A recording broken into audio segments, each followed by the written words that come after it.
I will probably say it more than once, but this book just keeps getting better and better. Hi guys, this is Connie, and we're going to do Connie Reads Max the Mighty, Chapter 7. Heading for Home. When you get in trouble, head for home. That's the first thing that comes into my head after me and Worm got clear of the alley. The Undertaker doesn't follow us, which sort of surprises me. Somebody takes away his stepdaughter, and he just lets her go? Of course he's got his hands full after what he did to his poor wife. Worm lets me carry her out of the basement apartment, and then she wants to walk on her own. When I ask if she's okay, she doesn't say a word, but she reaches out and takes my hand. Grim and Graham will know what to do, I promise her. We can hear sirens wee-ooing in the distance, and I'm thinking they'll be putting the cuffs on the Undertaker so he can't hurt anybody else. I don't even want to think about what will happen to Worm, or what she'll do until he's locked up in jail and can't hurt her anymore.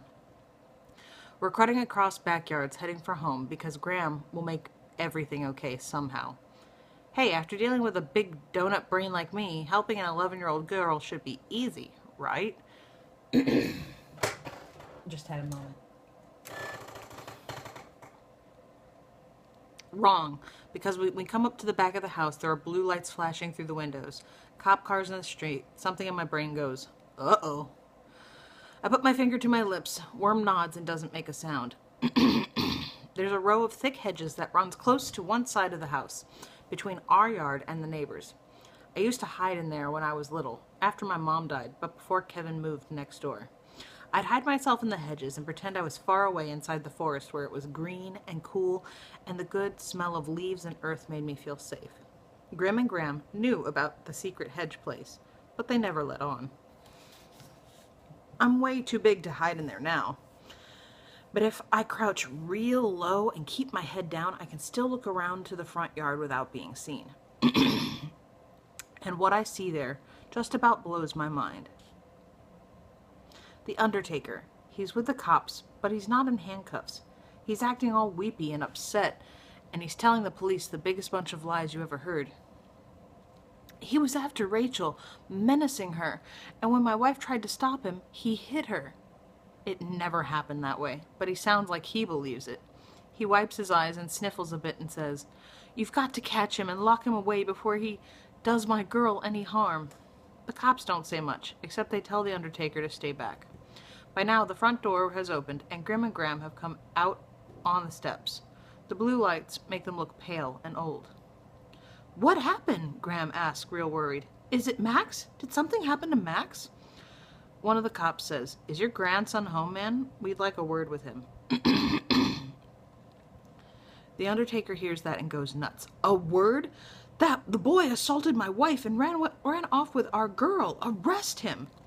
Grim kind of stammers and grabs a hold of Graham, and then they're holding each other up and looking sick. Grim says, "Impossible. There must be some kind of mistakes. Max wouldn't hurt a soul." Blah, my words and phrases and things. "Impossible. There must be some kind of mistake. Max wouldn't hurt a soul."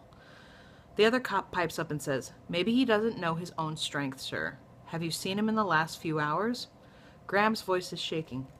"He went down to the mill pond," she says, "to the park. He goes there almost every day." The Undertaker charges up behind the cops, waving his hat around. "See," he shouts, "I told you. He followed us home from the park, just like I said." Graham straightens up and goes, "You better tell us what happened, officer." The cop doesn't look too happy about it, but he clears his throat and goes, This man, says a youth, fitting Maxwell's description, broke into their apartment and ran off with an 11-year-old girl. While trying to stop him, the girl's mother received several blows to the face. "And the woman told you Max attacked her?" Grim asks. "She agrees with her husband," the cop says with a shrug. Grim's voice gets stronger. "Then it wasn't our Max. It couldn't have been." The other cop goes, "I'm afraid Maxwell was seen leaving the scene of the crime carrying the girl. There's really nobody else who fits the description, sir. I mean, a boy that big. The door was broken down, knocked right off the hinges." Graham has a quiet kind of voice, but I hear her clear as a bell. "Listen to me, you people. There has been a mistake. Max will be home any minute and he can explain for himself. Inside, I'm going, good for you, Graham. And I'm thinking maybe I should come out and tell everybody what really happened and how the Undertaker is a total liar. Why shouldn't they believe me instead of him? Then Graham says something that makes my heart drop down into my shoes. It wasn't Max who broke down the door and kidnapped the girl, Graham says. Our boy would never do such a thing. I assume you're taking fingerprints. The cops both nod. Good, says Graham, like everything is settled. That will prove it isn't our grandson.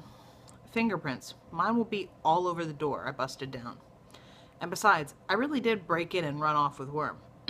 That part is true. The Undertaker is wiping his eyes with his floppy black hat. Poor Rachel, he sobs. My little girl. We'll find her, one of the cops tells him. Maxwell Kane is too big to hide. The other cop pats him on the back and says, You'll get your daughter back, I promise. Worm moans and goes, I knew it. Nobody can stop him. That's when I decide there's only one right thing to do. Run away with Worm to place her where the Undertaker can't find her. That's the end of that chapter. So be careful with that and enjoy, please, and thank you. I'm going to keep reading this later.